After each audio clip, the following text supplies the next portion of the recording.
2008年8月14，当时已经卸任的前总统，但随便调回记者会，承认6年来选举所存的钱无老实申报，太太吴淑珍汇出这钱到海外户头，嘛承认做了法律上所无用稳的代志，向全国人民道歉。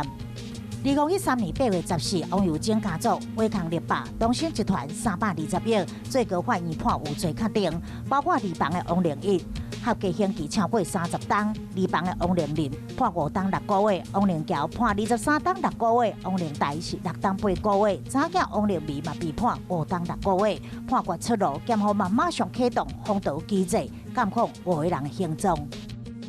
2014年8月14，夜前柯震东、房祖名伫大陆涉嫌食大麻，被北京的警方逮捕。警方伫房祖名的北京主体超出100多克的大麻，两个人嘛承认食毒，被北京警方拘留14天。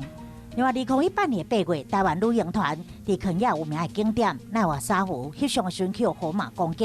有一位团员因此死亡。后来其他的人伫坐车等来饭店的路上又搁发生车祸，最后总算伫8月14平安回来到台湾。